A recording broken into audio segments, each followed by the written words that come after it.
Assalamualaikum, nama saya Nur Badriah. Saya akan memberi pengenalan serba sedikit tentang RPS dari kumpulan kami. Kali ini, RPS kami akan melakukan pembelajaran yang bertajuk benda hidup dan benda bukan hidup yang bertemakan siapakah saya. Jadi, umur kanak-kanak untuk aktiviti ini adalah 6 tahun dan seramai 2 orang. Tunjang utama adalah tunjang sains dan teknologi sains awal. Standard kandungan pula mengenal pasti benda hidup dan benda bukan hidup.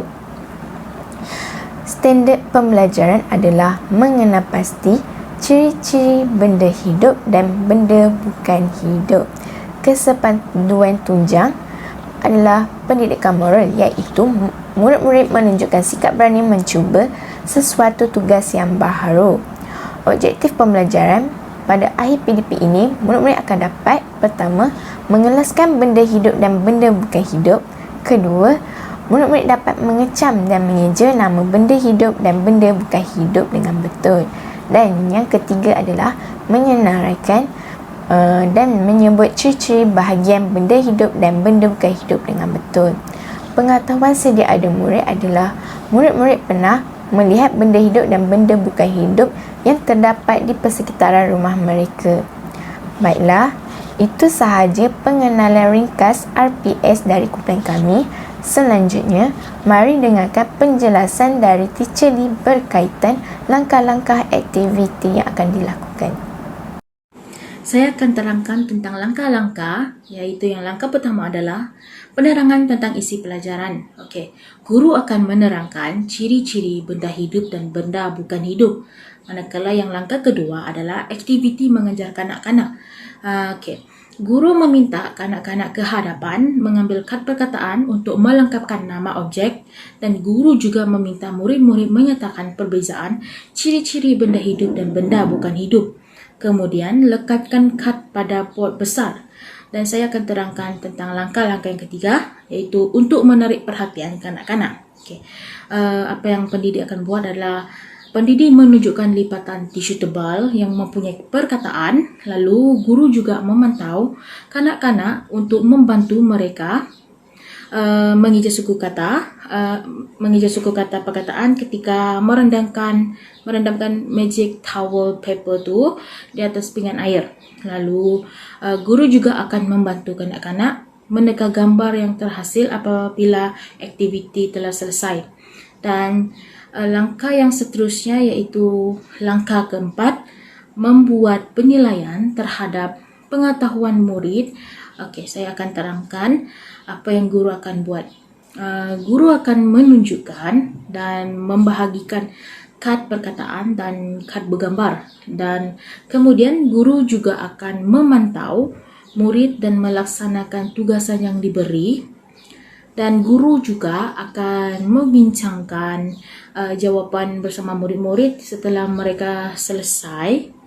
Dan yang terakhir iaitu penutup, secara kesimpulannya membuat rumusan pembelajaran, dan apabila telah selesai, guru akan bersoal jawab dengan murid tentang apa yang dipelajari, dan guru juga merumuskan jawapan yang diberikan oleh murid-murid.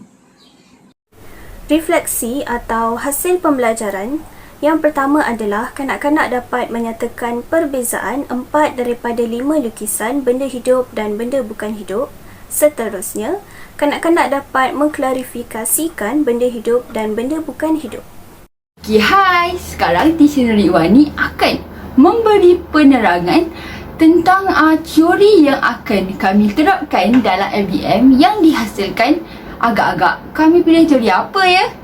Teori yang kami pilih adalah teori perkembangan kognitif Piaget. Teori ini dipilih pada tahap peringkat perkembangan kognitif praoperasi 2 hingga 7 tahun.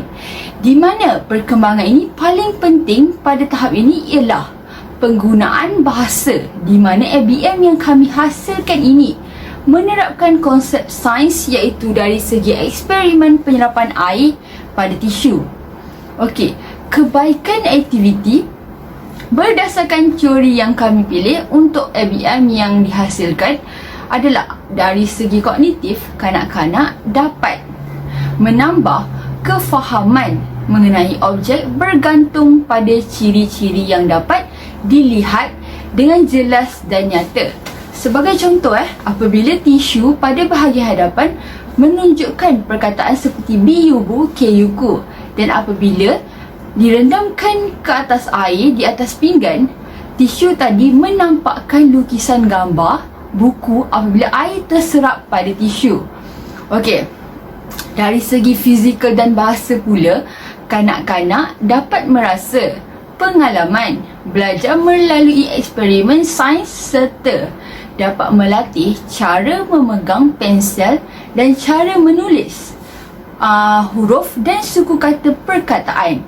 Maka dengan itu, kanak-kanak dapat melatih motor halus mereka. Okey, sekian saja penerangan dari Teacher Ridwani berkaitan dengan teori aktiviti dan kebaikan aktiviti yang kami rancang. Penerangan teacher sebentar tadi akan disertakan dengan kaedah pelaksanaan aktiviti yang akan ditunjukkan oleh Teacher Yani. Okey, jom kita lihat. Assalamualaikum. Okey, sekarang Teacher Yani akan tunjukkan langkah-langkah untuk melaksanakan aktiviti mengenali benda hidup dan benda bukan hidup. Okey, pertama sekali teacher akan bagi tahu definisi berkaitan benda hidup dan benda bukan hidup. Apa itu benda hidup? Okey, benda hidup ialah kehidupan yang membiak, bernafas, memerlukan makanan serta minuman untuk kelangsungan hidup. Sebagai contoh seperti haiwan dan diri kita sendiri, manusia dan juga tumbuhan. Tetapi tumbuhan adalah kehidupan yang istimewa kerana kehidupan ini tidak bergerak, tidak bernafas seperti kita, manusia dan juga haiwan. Tetapi tumbuhan memerlukan air untuk tumbuh dan memerlukan udara, oksigen untuk membesar. Okey, jadi sekarang teacher akan terangkan pula definisi berkaitan benda bukan hidup. Benda bukan hidup ini tidak memerlukan makanan dan juga minuman. Dan dia tidak bergerak, berjalan, dia tidak perlu tidur seperti manusia. Dia tak sama seperti manusia. Okey, sebagai contoh seperti kereta, rumah, kerusi. Kalau macam kereta dia bergerak, tapi dia perlukan kita manusia untuk gerakkan dia. Jadi benda bukan hidup ini dia tak sama seperti kita manusia yang bergerak sendiri dan tak sama seperti kita manusia yang perlukan makanan dan minuman untuk kelangsungan hidup. Okey, sekarang teacher akan tunjukkan langkah satu persatu cara melaksanakan aktiviti kita mengenali benda hidup dan benda bukan hidup. Okey, terlebih dahulu teacher akan perkenalkan antara bahan-bahan yang akan kita gunakan untuk aktiviti ini. Bahan yang pertama ialah air. Kita perlukan air. Yang kedua, kita perlukan pinggan kosong untuk kita letak air. Yang kedua, kita perlukan tisu. Tapi tisu ni nak buat apa teacher? Nanti teacher akan tunjuk.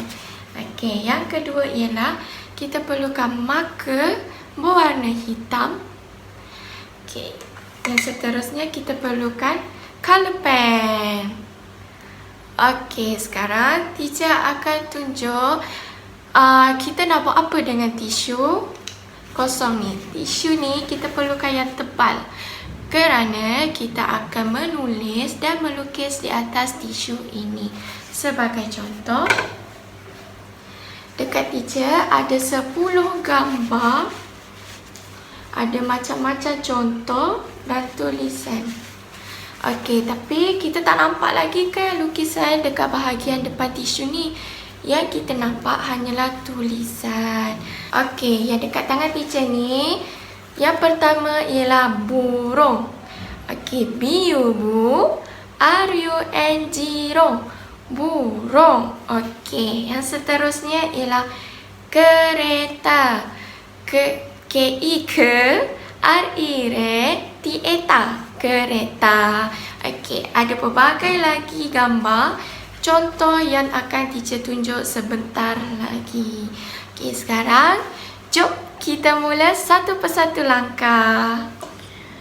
Okey, untuk melaksanakan aktiviti ini, langkah pertama yang perlu kita lakukan ialah ambil air dan kita letakkan di atas pinggan. Okey, jadi dia akan jadi macam ni. Okey, langkah seterusnya yang perlu kita lakukan selepas meletakkan air ke dalam pinggan ialah kita perlu pilih gambar. Kat tangan teacher ni ada 10 gambar. Okey, sekarang ni teacher akan pilih satu. Teacher pilih gambar kereta. Tapi teacher tak ada pun gambarnya. Gambar ada terdapat di bahagian dalam tisu. Okey, sekarang teacher akan tunjukkan cara bagaimana untuk kita keluarkan gambar di bahagian dalam ke bahagian hadapan tisu ini. Magic kan? Okey, sekarang teacher akan tunjukkan cara-caranya. Okey, jom. Okey, cara seterusnya ialah letakkan tisu ke dalam air. Sekarang kita dah nampak gambar kereta. Mesti ada yang tertanya-tanya kan, teacher, macam mana gambar yang ada di bahagian hadapan tisu boleh keluar di bahagian hadapan tisu? Kerana air akan menyebabkan tisu menjadi basah dan warna yang terdapat pada lukisan akan keluar di bahagian hadapan selepas tisu dibasahi. Sekarang kamu dah tahu kan macam mana magic ni boleh berlaku. Okey, sekarang teacher akan tunjukkan cara untuk melukis di atas tisu. Okey, jom kita buat sama-sama. Okey, pertama sekali kita perlu koyakkan satu tisu. Okey, sekarang kita akan lipatkan tisu kepada dua bahagian. Kita lipat. Okey. Tisu sudah dilipat. Okey, bahagian pertama kita perlu tulis. Okey, sekarang ni kita tulis apa? Kita tulis buku. Okey. Kita perlu ambil marker berwarna hitam. Kita tulis buku.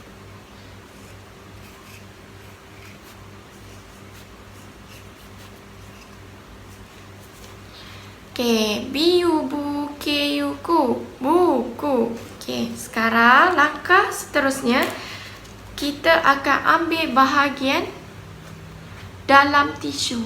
Di sini kita akan lukiskan gambar buku menggunakan marker pen hitam ini terlebih dahulu. Okey, sekarang jom kita lukis. Tada! Okey, buku kita dah lukis. Sekarang apa yang kita kena buat? Takkanlah kita nak biarkan dia kosong tanpa warna. Jadi, kita perlu ambil pen color pen. Kita perlu ambil color pen ni dan kita warnakan buku ini. Okey, sekarang teacher akan warnakan dan tunjukkan kepada kamu, okey?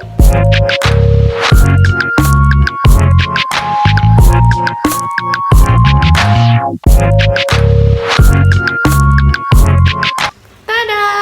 Okey, buku kita dah siap lukis dan kita pun dah siap tulis kat bahagian hadapan tisu.